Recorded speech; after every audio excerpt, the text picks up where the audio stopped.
Hello everyone, the Cartoon Critic reviewing cartoons to you. Guys, it really shouldn't have taken this long to review this one movie. I've been putting this off for like a while. I'm not even sure how long. You know what? I do apologize. And before I begin this review, I'm going to do a different reviewing style. Not exactly mine, but I do like theirs. And well, I feel like it's much easier this way. So, without further ado, let's finally get into Frozen. I'm looking at life with my own eyes. Frozen is based on a book called The Snow Queen by Hans Christian Andersen. And if you're wondering, yes, there is a movie out there with the same name, and yes, I will review that movie in the future.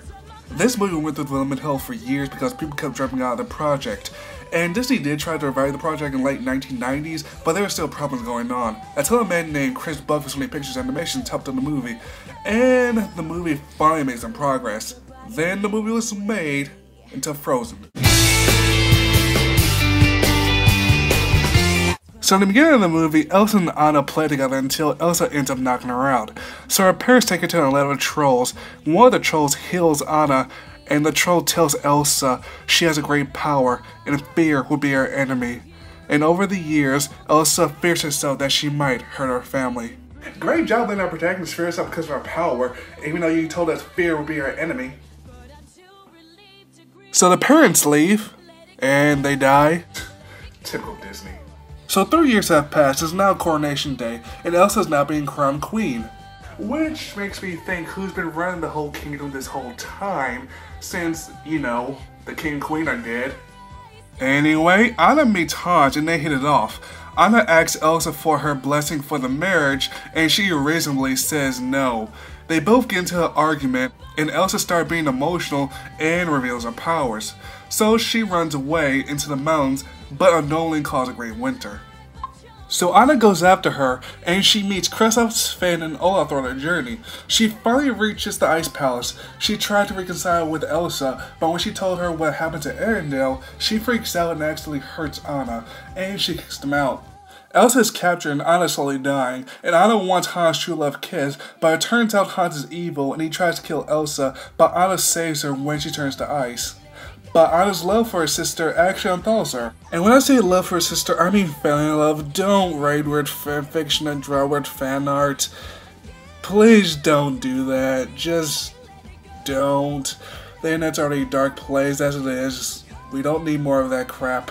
Elsa realizes that love unthaws everything, because of course it does, and she unthaws Arendelle. Chris and Anna end up together, Hans is arrested, and Elsa is loved by her people. And they finally live happily ever after.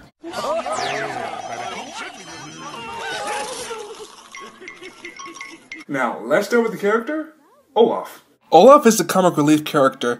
You would think he'll be loud and obnoxious only because the movie cover presents us that way, but he's not. The comment about him is mostly quiet, and I do like him. And you know what? He actually does make me laugh. I do enjoy watching him on screen. Even though he is obvious merchandising. Kristoff is an asshole character in the beginning of the movie. He was willing to let Anna die when the journey became too hard, and he only cares about his sled and his deer Sven. Sven is a deer who acts like a dog. That always bugs me. Stop having other animals act like dogs. It's kind of annoying. Sven kind of serves as Kristoff's conscience, since like I said before, Kristoff is kind of an asshole. But there's no other characters to Sven besides that. Moving on to Hans. In the beginning of the movie, Hans came across as a nice guy, until later when his true intentions are revealed, where he wants to kill Anna and Elsa to have their kingdom. And that's it. But there's no other character to Hans besides manipulative. Now we're finally moving on to the sisters. From what I've heard, Anna and Elsa are two ways about social life. Anna is accepting to anyone who she meets. Elsa is always turned away and always keeps to herself, never letting anyone in her life.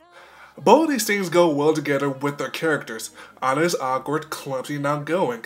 Elsa is fearful and introverted. These two characters are the best written characters in the whole movie, and I do enjoy them. With nothing on my tongue but hallelujah. Frozen has a beautiful art design, and animation is just fluent, and the soundtrack is just spectacular. I like listening to the songs in the movie a lot, actually. Even if one of those songs drive you so insane it makes you want to blow your brains out.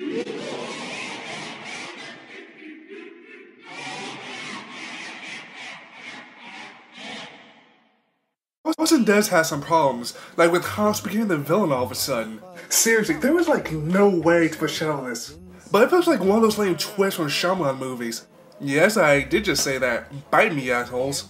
There are plot points people could have pointed out, like how the old troll tells Elsa fear was her enemy, and over the years, Elsa's fear of herself is what made her hurt everyone. You could also question how come Elsa didn't face punishment at the end of the movie, where I'm sure some people have died by hypothermia.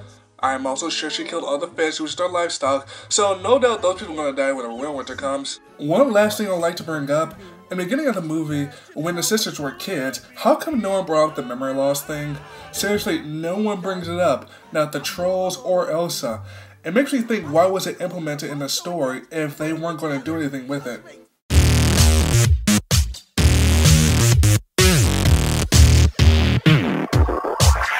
I do think the story is good, but I don't think it's like an award-winning Oscar like some people claim it to be. Overall, I do think the film was overrated. But does that mean I hate the film? No, I do like this movie. But I just think the movie is praised too highly. So guys, that's my review of Frozen. I've been putting this off for so long, and I'm glad I finally got this done. Anyway guys, this wraps up season 1 of the Cartoon Critic, and I can't wait to see you all next time. Bye guys!